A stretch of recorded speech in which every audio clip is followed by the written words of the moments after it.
covering news where you live. This is 5 News. Well, thank you for joining us here for the latest news and weather where you live. I'm Joe Ellison. And I'm Tiffany Lee. Let's get you caught up on what's going on in our area. In Fayetteville, today marks the opening of the Ramble, completing the city's new park and public spaces project. The Ramble, located between Center and Dixon Streets, is in the final phase of the city's new outdoor spaces along the Razorback Greenway. It connects landmarks like the Walton Arts Center and Fayetteville Public Library. A public opening ceremony at 2 o'clock today. Now, the project is part of a larger effort funded by the 2019 voter-approved bond package. And if you're looking for places to ring in the new year, here are a few of the celebrations. In Fayetteville at JJ's Live, they'll host a New Year's Eve party on Tuesday. $15 there admission, and you can watch the ball drop at midnight. Downtown Bentonville will host its New Year's Eve at the Ledger from 8 to 12:30. Tickets cost $150, and that is sold out. Van Buren will throw an 80 scene party downtown from 3 to 1. You can check out a costume contest, food trucks, and more, and admission is free.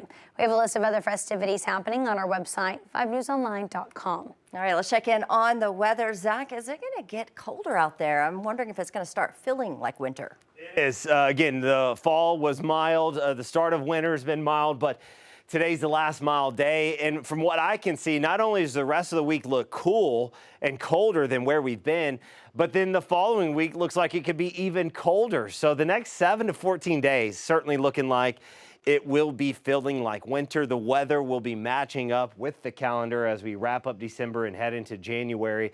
Temperatures for today are going to be topping out in the lower 60s, northwest Arkansas, mid to upper 60s in the River Valley. It's going to be a gusty day. We'll have a southerly wind eventually later today, transitioning from the south off towards the west. But those gusty winds, 30, 40 miles per hour in northwest Arkansas, 20, 30 miles per hour in the River Valley. Winds continue to turn eventually out of the northwest overnight. A cold front is coming in. So again, the last mild day, now we're transitioning to colder weather. Temperatures will feel like the 20s in northwest Arkansas, 30s in the River Valley when you step out Tuesday morning. Cold air is going to continue to spill in through the day. So again, we haven't had to layer up much over the last week. A jacket, a hoodie, things like that have been fine. We will be layering up the next couple of days. We'll only top out in the 40s to low 50s Tuesday afternoon, but the chilly north wind will continue and it'll feel like the 30s to 40s as we go through the day. We're not tracking any rain chances here, a little bit more of a quieter pattern, but a cooler one. Rain chances do pick up as we go Saturday night into Sunday. Looks like we've got a good chance here for a soaking. Questions remain, and we'll have to fine-tune the forecast as we get closer, but could we see cold air wrap around fast enough on the backside to maybe give us a little wintry mix? That's something that we will be talking about the next several days, but at least right now, ladies, we do expect some rain chances to hold off until Sunday.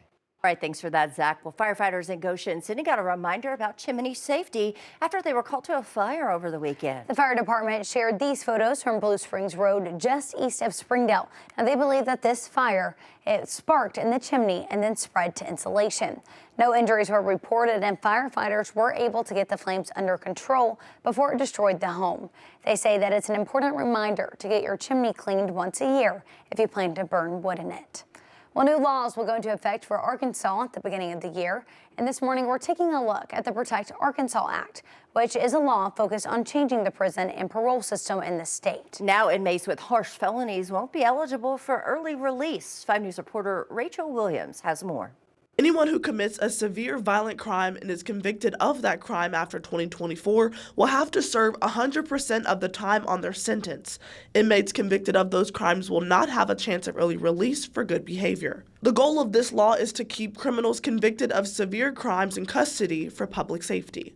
Here's a breakdown of a few felonies ineligible for early release: capital murder, first-degree murder, kidnapping, aggravated robbery, rape, and trafficking of persons. Now, there is a second category of felony charges that are qualified as restricted release felonies, which means anyone convicted of those crimes must serve at least 85% of their sentence before being eligible for release. And those are second-degree murder, manslaughter, negligent homicide, encouraging the suicide of another person, kidnapping if it's a Class B felony, and first-degree battery. Well, thank you for joining us here for the latest news and weather. Make sure to catch up with us again tomorrow, right here for more. Have a great day.